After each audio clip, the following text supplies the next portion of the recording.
All right, today we are jumping into one single, absolutely packed chapter from the book of Genesis.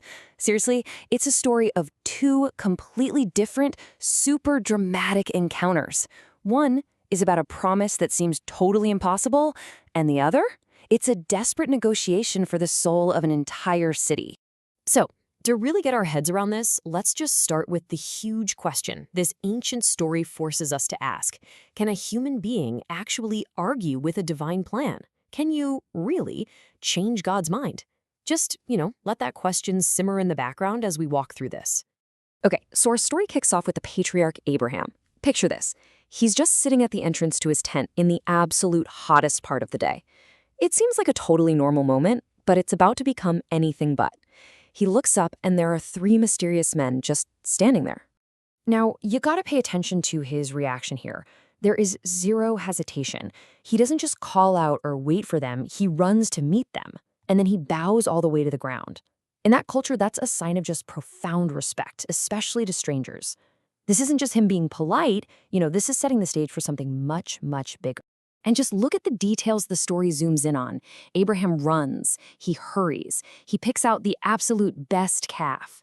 This isn't about tossing them some leftovers, oh no, he's putting together a full-on feast. And then he serves them himself, out in the middle of a harsh desert. A welcome like this could literally be the difference between life and death. We're talking about a whole other level of hospitality. So, as Abraham is serving his guests, the whole conversation just takes this really sharp turn. The focus shifts from the food to his wife, Sarah, who's inside the tent. And then one of the visitors drops this bombshell that seems to come out of absolutely nowhere. And boom, there it is, a direct, crystal clear promise. Not, hey, maybe you'll have a son, but Sarah will have a son. This gets dropped into the conversation, completely ignoring the one massive, glaring fact that everybody, especially Sarah, knows is true. So from inside the tent, Sarah overhears all this. And you can just imagine the scene, right? On one side, you've got this incredible, divine promise. And on the other, you've got Sarah's cold, hard reality. She and Abraham are old. I mean, she is, in her own words, long past the age of having children. So what does she do? She laughs, not out loud, but to herself, silently. And it's the kind of laugh that comes from a lifetime of knowing how things work. It's a laugh that just says, yeah, right, that's impossible. Her little internal monologue there is basically the voice of anyone who's ever been told something that just flies in the face of all logic. But here's the crazy part. Her silent laugh, it doesn't go unnoticed. The visitor, who we're now realizing is the Lord, immediately calls out that doubt. He turns to Abraham and asks this incredibly powerful question that just slices right through all that human skepticism. And what we get is this really direct, almost awkward confrontation. Sarah, probably terrified, denies it, but there's no hiding. The response is simple, final. No, you did laugh. What's so interesting, though, is that the story doesn't really punish her for it.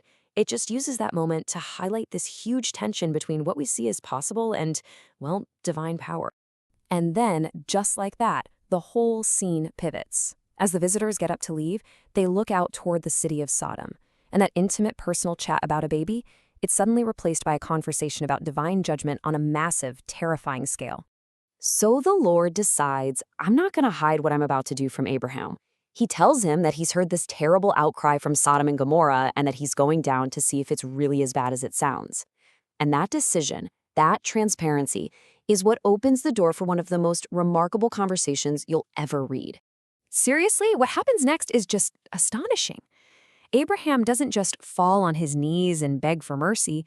He steps forward and starts a dialogue, a full-blown negotiation about the very definition of what is right and what is just. He kicks the whole thing off with this unbelievably bold question. Think about that. He's not just pleading. He's making a logical, ethical argument. Destroying good people along with the wicked, that wouldn't be right. He's basically appealing to God's own character as the supreme judge. And so it begins, this incredible countdown. Abraham, who keeps humbly reminding everyone that he's just dust and ashes, starts at 50. What if there are 50 good people? The Lord agrees to spare the city. Then Abraham gets bolder. 45? Yes. 40? Still yes. He keeps going. 30, 20, all the way down to this final desperate plea for just 10 righteous people. And at every single step of the way, the Lord says yes. And that's where the conversation ends, on that final, conditional promise. The fate of an entire city is now hanging on finding just 10 good people. The Lord goes on his way, and Abraham just walks back to his tent with the weight of that whole negotiation just hanging in the air.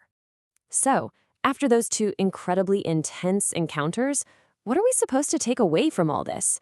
I mean, this single chapter is just bursting with huge ideas about the relationship between humanity and the divine. I mean, it goes from the simple, life-giving act of hospitality all the way to this tense debate about justice and mercy. It gives us Sarah's totally relatable human doubt right next to Abraham's bold, engaging faith. But maybe the most powerful thing here is this idea that we aren't just supposed to be passive spectators to a divine plan. It suggests we can actually step up, ask questions, and even appeal to that higher power. And that brings us right back to where we started. Abraham didn't just quietly accept what he was told. He challenged it, he negotiated, and he actually changed the terms.